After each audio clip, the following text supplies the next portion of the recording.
पे एक मैप देख रहे हैं आप, और इस मैप में क्या दिख रहा है, कुछ लाल पीला हरा रंग से रंगा हुआ इलाका। और ये इलाका इस वक्त हड़कंप मचा रहा है, क्योंकि चाइना ने पहली बार क्या किया है, एक तो ताइवान को घेरा है सो घेरा है, पर यहाँ आगे बढ़कर इसने जापान को भी घेर लिया है। आखिरकार चाइना के मन में है क्या, जानेंगे। उसी बीच ये जो तस्वीर देख रहे हैं, इसमें एक कमांडर बीच में बैठे हुए दिख रहे हैं, नाम है सैमुअल पपारो, और इन्होंने अमेरिका के सामने 6 पॉइंट रख दिए हैं कि अमेरिका के साथ क्या होने वाला है इस पूरे इलाके में। जानेंगे क्या चल रहा है। इसी बीच अदानी ने एक बड़ी घोषणा करी है, नहीं चाहिए हमें अमेरिका का पैसा। कोलंबो पोर्ट को लेकर एक बड़ा फैसला लिया है अदानी ने।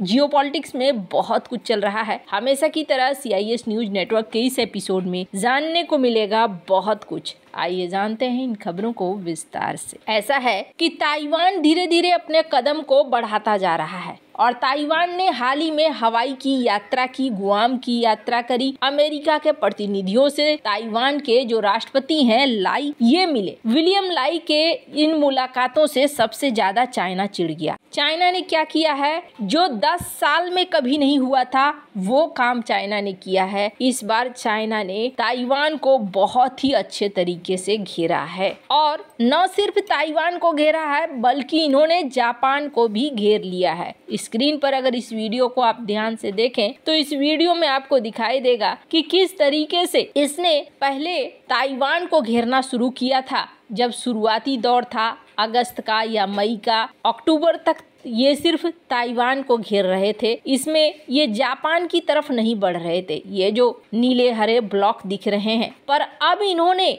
अपना दायरा बढ़ाया है, और अपना दायरा दिसंबर 2024 में ये जापान को घेरते हुए दिख रहे हैं। ये पूरे इलाके में इस वक्त वॉरशिप भेज दी गई है, युद्ध पोतों का जमावड़ा लग गया है। अगर जापान के इस मैप को देखें तो कुछ सीन इस तरीके का है। जापान के सागर के पास इस वक्त बड़े पैमाने पर युद्ध पोतों की तैनाती है, और कितना ये है, करीब 90 वॉरशिप हैं जो कि जापान की तरफ भेज दिए गए हैं। बात करें पहले के लिए, तो पहले के कुछ ऐसे हालात थे, सिर्फ ताइवान को ही ये लोग घेर रहे थे। अगस्त 2022 में कुछ इस तरीके का सीन था, ब्लू रंग के ये ब्लॉक दिखला रहे हैं। उसके बाद धीरे धीरे ताइवान के बाद अब ये जापान का नंबर आ गया है। जापान को इन्होंने क्यों घेरा, तो जापान को घेरने की एक खास वजह है। स्क्रीन पर एक आर्टिकल देखिए। इस आर्टिकल में जापान के राजदूत क्या कह रहे हैं। जापान के राजदूत कह रहे हैं कि देखिए,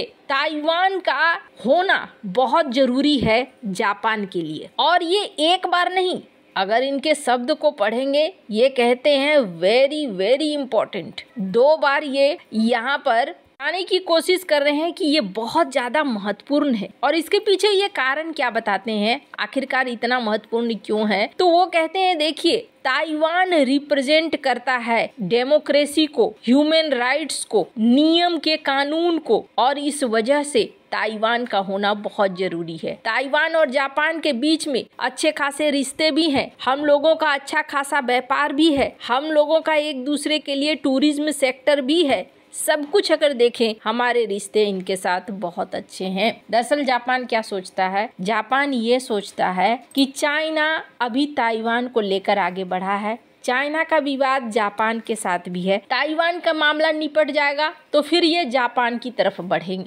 और ये चाइना का नेचर है, इसमें जापान कुछ गलत सोच भी नहीं रहा है। ताइवान निपटने के बाद वो किसी के भी पीछे पड़ सकता है, और इसी चीज को लेकर जापान पहले से ही कह रहा है कि नहीं, यहाँ पर ताइवान का होना बहुत जरूरी है, ताइवान को बचाए रखना बहुत जरूरी है। और चाइना इस चीज को समझ चुका है कि उसे घेरने के लिए यहाँ पर जापान आगे बढ़ सकता है, फिलीपींस आगे बढ़ सकता है, क्योंकि अमेरिका तो काफी दूर है, सबसे पहले पड़ोसी निकलेंगे। और ये जो पड़ोसी है, इन पड़ोसियों को हड़काने के लिए चाइना ने क्या किया, इस बार ताइवान को भी घेर लिया और जापान को भी घेर लिया। मजे की बात क्या है, स्क्रीन पर ग्लोबल टाइम्स का एक आर्टिकल देख सकते हैं आप, जिसमें ये क्या कह रहे हैं कि नहीं जी, तुम्हें टेंशन लेने की कोई जरूरत नहीं है, हमने घेर लिया है तो क्या हुआ, ये कोई कंसर्न की बात थोड़ी है। मतलब ये उन्हें कह रहे हैं कि हम जो कर रहे हैं वो नॉर्मल है, कोई बड़ी बात नहीं है, आप टेंशन मत लो। पर विशेषज्ञ इसे नॉर्मल नहीं मान रहे हैं। अब अगर लड़ाई होती है इस इलाके में तो क्या अमेरिका जीत पाएगा? सैमुअल पेपोरो ने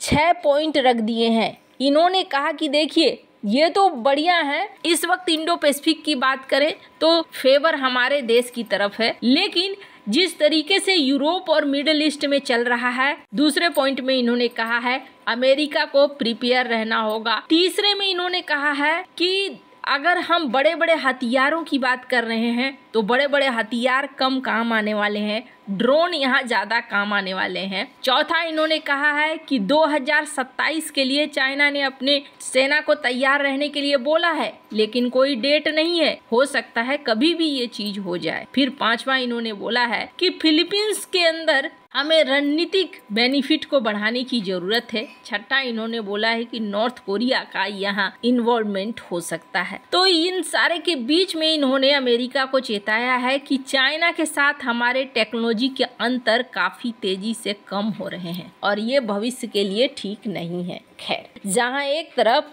ताइवान और जापान के बीच में ये सीन है तो वहीं दूसरी तरफ भारत की तरफ से अदानी ने एक बड़ा ही चौंकाने वाला फैसला सुनाया है। स्क्रीन पर एक जगह देख रहे हैं और ये जगह कौन सा है? ये है कोलंबो पोर्ट। ये पोर्ट भारत के लिए बहुत महत्वपूर्ण है। इस प्रोजेक्ट को लेने के लिए एड़ी चोटी का दम लगाया गया था। कोलंबो पोर्ट हासिल करने के बाद अदानी ग्रुप ने एक रिक्वेस्ट दिया था अमेरिकी बैंक को और इसके तहत अदानी ग्रुप ने यहाँ इन्वेस्टमेंट करने की बात कही थी और इसके लिए वो कर्ज ले रहे थे। हालांकि सारा अप्रूवल भी हो चुका था, इनको गारंटी भी मिल चुकी थी और ये अमेरिका से मदद लेने वाले थे $553 मिलियन का। 2023 में ही इस लेन देन को मंजूरी दी गई थी, लेकिन अभी तक पैसे नहीं दिए गए थे। पर अब जाकर अदानी ग्रुप ने ये कहा है कि नहीं, हमें पैसे की जरूरत नहीं है। इन्होंने एक लेटर भी जनरेट किया है और कहा है कि हमें जरूरत नहीं है, हम जो यहाँ इस्तेमाल करेंगे हम खुद का पैसा ही इस्तेमाल करेंगे